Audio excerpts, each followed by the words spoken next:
don't need a cabin in the woods or hundreds of acres in the mountains to practice bushcraft. If you have a backyard, a safe place to practice, a few simple tools, you can start practicing outdoor confidence right here at home.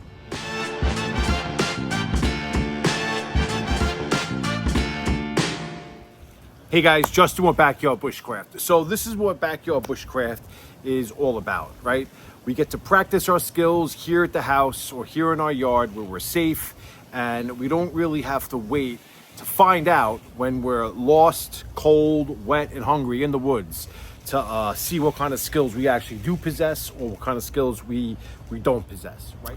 The first skill we're going to go over today is fire starting, and I've done a ton of videos on these, right? And I've learned a lot in the last few years going out into the woods more and taking a couple of different bushcraft classes. Most beginners don't have a fire starting problem. They have a preparation problem. And I can't stress enough how important it is to not get wrapped up in the whole kindling, tinder type conversation. I know that's what a lot of us are taught from the beginning, but the system I've adapted to and the easiest system that I feel is exactly how it's been taught to me. You're looking for small, medium, and large pieces of wood. You want 3 different pieces of wood to get yourself going. You want something about the size of a toothpick. You want then your next size of wood to be about number 2 pencils, and then finally you want something to be about the size of your thumb before you start throwing bigger pieces of wood on. That is probably one of the easiest ways to go about gathering your material, but again, it's not just gathering the material, it's putting in the work and getting the right amount of material. If you think you have enough, quadruple that bundle size, and I hate to say it, you're probably still going to need more, but that is a pretty good start when it comes to being able to maintain a sustainable fire. So of course your fuel source, very simple. You're going to use either a Bic lighter, which obviously is really hard to ever let you down, and then you're also going to go for a ferrocerium rod. Pretty basic and pretty typical bushcraft type skills that you want to practice here at home to get that confidence level up. One of the important things you obviously want to make sure of with the ferrocerium rod, whatever you're going to use to strike that rod with, you want to make sure, like I have here with my Joker Nomad, a 90-degree spine on that knife. So when it does come to throwing sparks, you're obviously able to do it, no problem at all. So the next skill I want to go over briefly is knot tying. Now I used to think you needed to know an encyclopedia of knots to go outside and do some type of bushcraft. Fact of the matter is, when I go out into the woods, I use every single time without fail 3 knots, the same 3 knots over and over and over. And if you've been watching me for a while and you've seen my videos, you probably already know the knots I'm talking about. But if you're new to the channel, this is pretty much where you want to dial in and check out my knot playlist. So if you can put a fixed loop around the end of a rope, you can put some type of friction knot on that ridge line, and you can put some type of tension knot on that ridge line. You are miles ahead of the game. And what I'm talking about, obviously, when I say a fixed loop, is the bowline knot. Okay, that's going to be the beginnings of your ridge line. The friction knot that you're going to learn is the prusik knot, which is going to help you keep some tension on your tarp to keep it from sagging. And then obviously you're going to need something to really keep that ridge line nice and tight, and that is your trucker's hitch. I have videos for all of these. You can check them out. I'll have the playlist. But again, you do not need to know an encyclopedia of knots to go outside and practice bushcraft. The next skill we're going to talk about briefly is water safety. And the one thing I'm going to say is, it doesn't really matter where you are in the world, whether you're in the northern hemisphere, the southern hemisphere, wherever you are, water safety is pretty important to practice, right? And I'm not telling you that you have to go to your local sump or nature preserve and get some scummy water to boil and to drink, to really practice that safety. What you could do right here in your backyard is you go to your garden hose, you fill up maybe a pot or something. And I don't necessarily like using the water tablets. I don't like the taste that they leave behind. The easiest thing for me is to either use the Growl water filter or a life straw. So what I'll do is I'll go get a pot of water I have a little Bushcraft pot that I utilize. I'll pour some water in there if I'm pretending that I'm getting some, funky source of water I really don't trust. I'll boil it, I'll purify it with this, and then I'll drink it. Sometimes I'll just boil it and drink it. So get to know the process of how to practice your water safety. Last year, I spent just a night out in the Delaware wild forest. There was luckily a little stream that was running right in front of me. Every single time I went to that stream, I filled up my growler. I drank from that water source, no problem at all. Didn't have to deal with any type of unknown viruses or parasites that may have been in that water.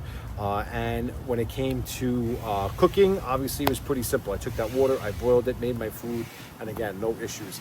Boiling, in my opinion, is like the end-all be-all. There's nothing that can beat boiling water. Especially if you're not 100% certain about what that water source is or where that water source is from. But if you're, like most normal people walking around, just going into the woods and you have some fresh sources of water, you should be pretty set or pretty good to go with a growler or a life straw. So something very important to practice. And like I said, you have a backyard, you have a hose, grab that hose, fill something up, and practice filtering your water. So you're obviously just a little familiar with how that process works. Okay, next skill we're gonna go over briefly is knife safety. So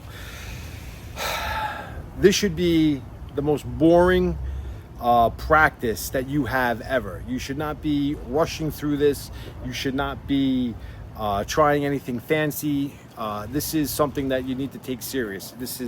There's no personality to a knife. This is a tool, obviously, right? So one of the most important things that you want to practice with knife safety is having a safe grip on that knife, controlling that knife at all times.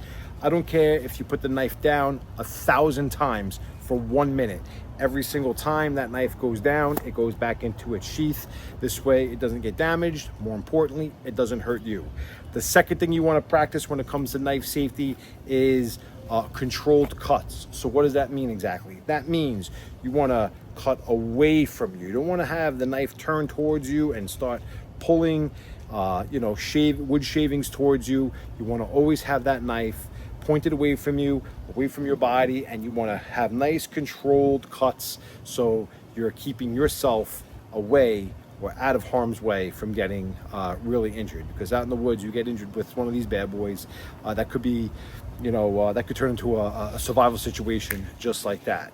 What I would suggest you do, which is something I did before I started really going out into the woods, I bought a couple of Mora knives. They're not expensive at all.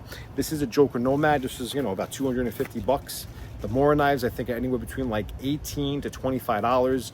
And I practice making tri-sticks. If you've never heard of a tri-stick, it's just a bunch of different notches on a long piece of wood.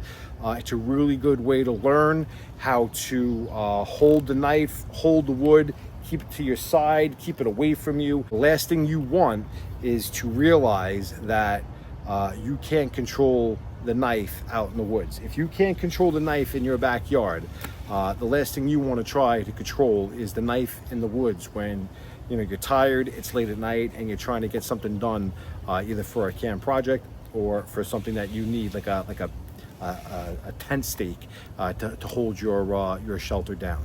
So very important. Knife safety, firm grip, controlled cuts, cut away from you on the side of your body, and I would definitely practice, maybe like I said, with a try me stick. So this way you get the handle of it before you get out there. So the last skill we're going to talk about today is tarp shelter, right? So your tarp shelter doesn't have to be like mine. This is an oilcloth tarp from Cold Cracker Bushcraft. It's a great investment. I've been doing bushcraft for a while now, and I felt I needed an upgrade. I did used to use one of those, like blue poly tarps when I went out. You could do the same thing in your backyard. You don't necessarily need to go out there and spend money on a heavy-duty oilcloth tarp like I did. But again, the reason why the tarp is such a great skill to practice, there are so many different shelter setups. My favorite being the lean-to. If you've been with me for a while, obviously in my videos, that's all I ever sleep in or under is the lean-to shelter. I love waking up and having the canopy of the forest in my face, sunshine, watching the sunrise in the sky in the morning. There's really nothing better than that.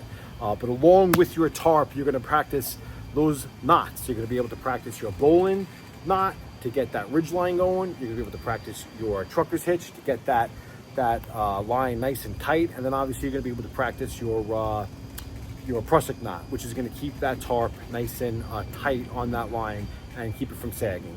So I have a bunch of videos out there. Hopefully my editing skills throughout this whole entire video, I was able to show different things up on top, about what I'm talking about. But again, this is definitely something that you want to practice in your backyard. Knowing how to set up multiple different shelters in the woods will leave you confident when you go out there for your first time, or if it isn't your first time, you'll just feel more confident every time you go outside looking to build a shelter. So that's gonna wrap it up for me today, guys. These 5 skills are simple, but they're not small. Fire, knots, water safety, tarp shelters, and knife safety are definitely the foundation to beginning bushcraft. You don't need to master them overnight, but you definitely need to start practicing them.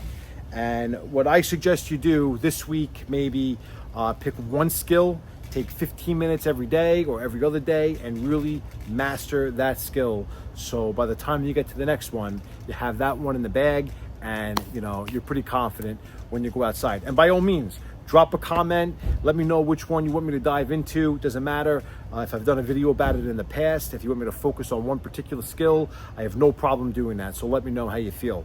I really hope you liked today's video and you learned something today. If you did happen to like the video, hit that like button, subscribe to the channel if you're not already a subscriber, and more importantly, ring that bell so you're notified every time I make a new video. I really appreciate you checking me out today. This is Justin with Backyard Bushcraft, signing out.